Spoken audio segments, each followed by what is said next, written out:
So hi guys and welcome back to your own channel. मैं हूं आपका Vishal sir, Vishal Kumar Jaiswal. Guys previous में आप लोगों की तरफ से बहुत ज़्यादा डिमांड था कि हम आपको मोस्ट इंपॉर्टेंट क्वेश्चन आंसर्स के सीरीज़ चलाएं ऑफ ऑल द सब्जेक्ट्स। तो आज हम आपको क्लास 10th बोर्ड एग्ज़ाम का रिलेटेड में हम सोशल साइंस के मोस्ट इंपॉर्टेंट क्वेश्चन सीरीज़ दे रहे हैं। स्पेशली वी आर अभी इस वीडियो में हम लोग ले रहे हैं चैप्टर 3 वाटर रिसोर्सेज।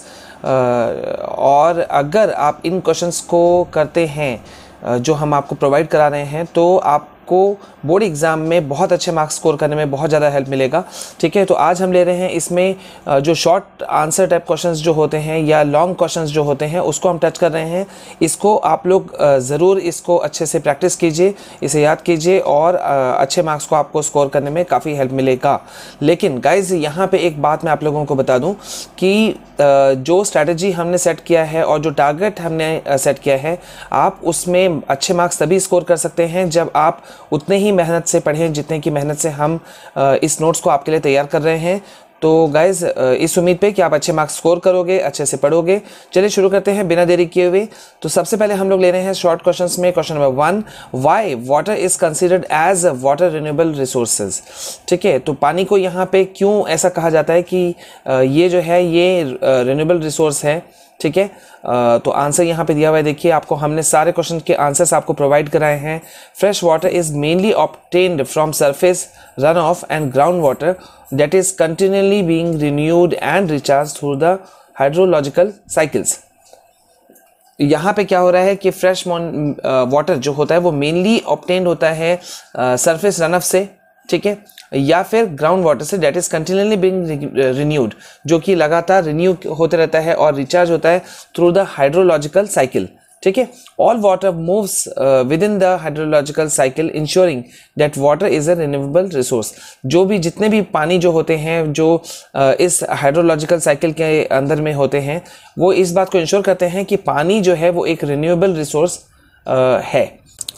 क्लास 10 के सभी स्टूडेंट्स अब आप भी अपने एग्जाम में स्कोर कर सकते हैं 100% मार्क्स, क्योंकि Unacademy India's largest learning platform 11 जनवरी से आप सभी स्टूडेंट्स के लिए शुरू करने जा रहा है expert practice batch for class 10 students.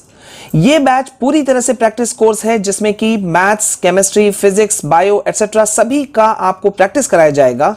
इस बैच को ज्वाइन करके आप जान पाएंगे कि 100% मार्क्स लाने का फंडा क्या है, कैसे आप एग्जाम लिखेंगे, कैसे आपको क्वेश्चंस को अटेम्प्ट करना है, एवरीथिंग। अगर आपको कुछ नहीं भी आता है फिर भी आप इस कोर्स को ज्वाइन करके 100% मार्क्स ला सकते हैं। In this course top educators will cover the entire syllabus along with all the additional topics for foundation and NTSC exam. Learners at any stage of their preparation will be benefited from the course. ये course Hindi में cover किया जाएगा और आपको notes मिलेंगे English में। तो students आप सभी को इस बैच को तुरंत एनरोल करना चाहिए क्योंकि लाखों बच्चे ऐसा कर चुके हैं। तो तुरंत ज्वाइन कीजिए। For more information go to the link in description.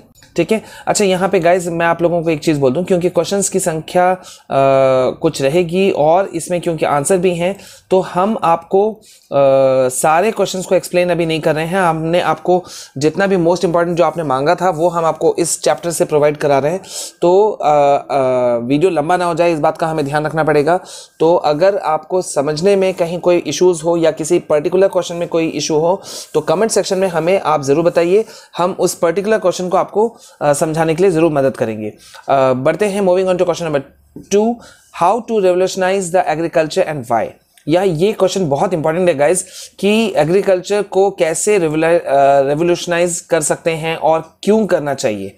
ठीक है, तो यहाँ पे देखिए इसका आंसर है irrigated agriculture is the largest consumer of water. देखिए इरिगेटेड एग्रीकल्चर जो होता है वो पानी का सबसे बड़ा कंज्यूमर होता है। That is why it is needed to revolutionize the agriculture. और यही वजह है कि एग्रीकल्चर को रेवोल्यूशनाइज करने की जरूरत है through developing drought resistant crops को डेवलप करके एंड ड्राई फार्मिंग टेक्निक्स को यूज करके। ठीक है, so that the requirement of water will be decreased, ताकि पानी की जो रिक्वायरमेंट हो वो कम से कम हो, उसको ज़्यादा से ज़्यादा हमको यूज ना करना पड़े। ठीक है, ये था आपका क्वेश्चन नंबर 2। और बढ़ते हैं क्वेश्चन नंबर 3 की तरफ। What is the role of urban centres in water scarcity. Urban centres का क्या रोल होता है पानी की कमी में, स्कैरसिटी में। ठीक है, तो यहाँ पे आंसर है देखिए, द हाउसिंग सोसाइटीज़ और colonies in the cities have their own ground water pumping devices. आपको पता ही है कि शहरों में जो हाउसिंग सोसाइटीज़ होते हैं या कॉलोनीज़ होते हैं, उनके खुद के ग्राउंड वाटर पंपिंग डिवाइसेस होते हैं, ताकि to meet their water needs, ताकि वो अपने जो पानी की आवश्यकताएं हैं उनकी हाउसिंग सोसाइटीज़ की या कॉलोनीज़ की, ठीक है, उसको वो दूर कर सकें। And that lead over exploitation of water. और इसी चीज़ की वजह से पानी का जो बहुत ही ज़्यादा जो एक्सप्लॉयटेशंस होता है, बहुत ज़्यादा शोषण होता है, वो इस चीज़ से बढ़ता है। And decrease the water quality also by domestic and industrial waste, chemicals et cetera. और इसी के वजह से जो पानी का जो स्तर है वो भी गिरता है, क्योंकि डोमेस्टिक यूज़ उस तरह से होता है, या इंडस्ट्रियल वेस्ट जो है उसके कारण की वजह से, या केमिकल रीज़न की वजह से, ठीक है। तो ये था क्वेश्चन नंबर 3। बढ़ते हैं moving on to question number 4। What is the main cause of water scarcity? देखिए, ये क्वेश्चन बहुत तरह से घुमा करके आपको बोर्ड एग्जाम में देता है सोशल साइंस में, ठीक है। तो आपको इस पर्टिकुलर कॉन्सेप्ट को आपको अच्छे से समझना है कि पानी का कमी का मेन कारण क्या है, ठीक है। इसका आंसर देखिए, आप अपने ढंग से लिख सकते हैं, हम आपको अपने तरीके से हम समझा रहे हैं। The availability of water resources varies over space and time. पहला बात तो ये है कि पानी का जो अवेलेबिलिटी होता है, वो पानी के रिसोर्सेज का, वो वेरीज करता है, मतलब अंतर होते जाता है किसी एक जगह से दूसरी जगह, या किसी एक समय से दूसरे के समय में, ठीक है। Mainly due to the variations in seasonal and annual precipitation. देखिए, जब एक जगह को हम बदलते हैं दूसरी जगह से, तो नेचुरल है कि जो पानी का जो कमी होगा, या जो पानी की मात्रा जो कम या ज़्यादा होगा, उसमें कहीं ना कहीं अंतर होगा, ठीक है। But water scarcity in most cases is caused by over exploitations. लेकिन पानी का कमी ज़्यादातर केसेस में कहाँ होता है? जहाँ पे पानी का ओवर शोषण किया जाए, मतलब ज़रूरत से ज़्यादा यूज़ किया जाए, और वो भी गलत यूज़ किया जाए, ठीक है। एक्सेसिव यूज़, इसी की बात हो रही है, या unequal access to water among different social groups, या तो डिफरेंट जो सोशल ग्रुप्स हैं, सामाजिक ग्रुप है, समूह हैं, उसमें पानी का जो मात्रा है वो अनइक्वल तरीके से उसका विभाजन हो, ठीक है। बढ़ते हैं क्वेश्चन नंबर 5 की तरफ। Why people are suffering from water scarcity when there is sufficient supply of water? देखिए, बहुत ही अच्छा क्वेश्चन है ये, और बहुत ही इंपॉर्टेंट भी, कि वाई मतलब लोग जो हैं वो पानी के कमी से जूझ रहे हैं, जबकि सफिशिएंट मात्रा में, पर्याप्त मात्रा में पानी का सप्लाई होता है। ऐसा रीज़न क्या है?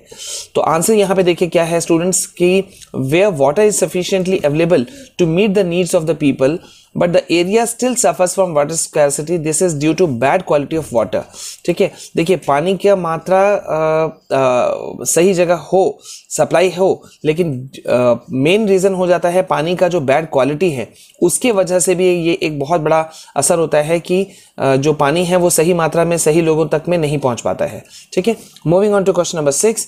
What is the advantages and disadvantages of multi purpose river projects? बहुत इंपॉर्टेंट क्वेश्चन है गाइज, और देखिए इसका आंसर यहाँ दिया हुआ है। जैसा मैंने कहा था, वीडियो लंबा ना हो जाए इस बात का हमें ध्यान रखना पड़ रहा है। तो ये कुछ इंपॉर्टेंट क्वेश्चंस हैं। देखिए यहाँ पे आ जा रहा है question number 7। What is dams, what are types of dam?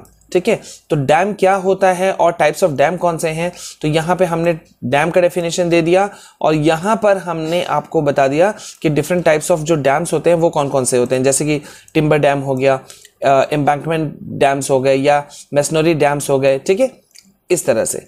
Moving on to question number 8। What are the effects of regulating and damming of river? ठीक है, बहुत ही इंपॉर्टेंट क्वेश्चन है, आपको इसको एक बार प्रैक्टिस जरूर करना है। समझिएगा, कॉन्सेप्ट समझिए, और फिर उसको अपने लैंग्वेज में लिखने का कोशिश कीजिए। ये बहुत ही अच्छा मेथड होगा आपके लिए। बढ़ते हैं question number 9। Why the Sabarmati basin farmers in Gujarat were agitated? ठीक है, और इसका आंसर यहाँ पे देखिए, ये कुछ इंपॉर्टेंट क्वेश्चंस और हमने आपको प्रोवाइड कराए हैं। क्वेश्चन नंबर 10 है, what is the dispute between Karnataka, Andhra Pradesh and Maharashtra? बहुत ही इंपॉर्टेंट क्वेश्चन है ये, ठीक है। आखिरकार कारण क्या है कर्नाटक, आंध्र प्रदेश और महाराष्ट्र, मतलब उन तीनों जो ये स्टेट्स हैं, इनके बीच में झगड़े का कारण का वजह क्या है? तो आपको शायद पता ही होगा कि कृष्णा गोदावरी जो डिस्प्यूट है वो है इनका मेन झगड़े का वजह, ठीक है। तो यहाँ पे हमने इसका आंसर दिया है। देन ये है आपका शॉर्ट क्वेश्चंस में ये लास्ट क्वेश्चन हम आपको दे रहे हैं इस चैप्टर से। What is bamboo drip irrigation system? Bamboo drip irrigation system क्या होता है? ये बहुत ही इंपॉर्टेंट है और मेघालय से जुड़ा हुआ है, ठीक है। तो ये इसका आंसर यहाँ पे दिया हुआ है। जैसा कि मैंने कहा गाइज कि वीडियो लंबा ना हो जाए, इस बात का हमें ध्यान रखना पड़ रहा है, लेकिन हमने आपको इसके क्वेश्चंस तो प्रोवाइड कराए ही हैं, साथ ही साथ आंसर भी, और इस PDF को हम आपको प्रोवाइड करा रहे हैं। आप डिस्क्रिप्शन में जा करके इसके लिंक से इसे डाउनलोड कर सकते हैं, ठीक है। और यहाँ पे हम कुछ लॉन्ग क्वेश्चंस दे रहे हैं जो इस चैप्टर से बहुत ही इंपॉर्टेंट है। क्वेश्चन नंबर 1 है what is scarcity, describe the quantitative and qualitative dimensions of water scarcity. Then question number 2 है what is multi-purpose river projects, why these multi-purpose river projects have come under great scrutiny and opposition। यहाँ पे third number question है where and why Narmada बचाओ आंदोलन was happened।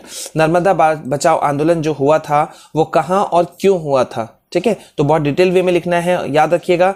Long questions हैं तो आपको descriptive वे में चलना होगा, समझाते हुए चलना होगा। क्वेश्चन नंबर 4 है evaluate the role of dams in controlling floods. Dam का क्या रोल होता है बाढ़ को कंट्रोल करने में, ठीक है। तो ऑब्वियसली सी बात है, बहुत बड़ा रोल होता है। और जो हमने आपको ये इंपॉर्टेंट क्वेश्चन दिया था, question number just a second 7, question number 7 में देखिए हमने आपको यहाँ इसका डेफिनेशन दिया था, ठीक है। तो आपको ये वाला आंसर लिखने में थोड़ा सा उसमें मदद मिल जाएगा, क्योंकि डिफरेंट टाइप के डैम्स भी हमने आपको बताए थे।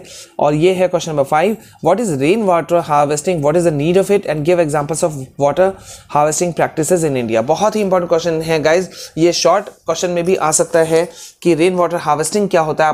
आपको पता ही होगा, आपने साइंस प्रोजेक्ट्स में इसको कई बार आपने बनाया होगा, मॉडल में भी बनाया होगा आपने कि रेन वाटर हार्वेस्टिंग क्या होता है, किस तरह से हम पानी का संरक्षण कर सकते हैं, ठीक है। और भारत में किस तरह से रेन वाटर हार्वेस्टिंग को यूज किया जा रहा है या इसका क्या क्या उपयोग है, ठीक है। तो गाइज ये था class 10th social science chapter 3 water resources. और ये हमारे कुछ हम अपने चैनल के लिंक्स हमने आपको प्रोवाइड कराए हैं। अगर आप चाहें तो इन चैनल्स को आप ज़रूर विजिट कीजिए, और पसंद आए तो सब्सक्राइब ज़रूर करें, ठीक है। उम्मीद है इस वीडियो से आपको चैप्टर 3 वाटर रिसोर्सेज को समझने में बहुत ज़्यादा हेल्प मिला होगा। और जैसा कि हमने कहा, ये बहुत इंपॉर्टेंट क्वेश्चंस हैं इस चैप्टर से, तो इन क्वेश्चंस को प्रैक्टिस ज़रूर करें। कोई भी कन्फ्यूजन या अगर आपको कोई दिक्कत हो तो कमेंट सेक्शन में हमें ज़रूर पूछें।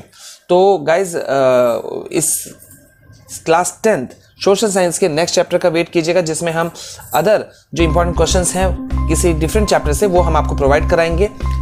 तो इस वीडियो में बस इतना। This is all from my side. जय हिंद, जय भारत।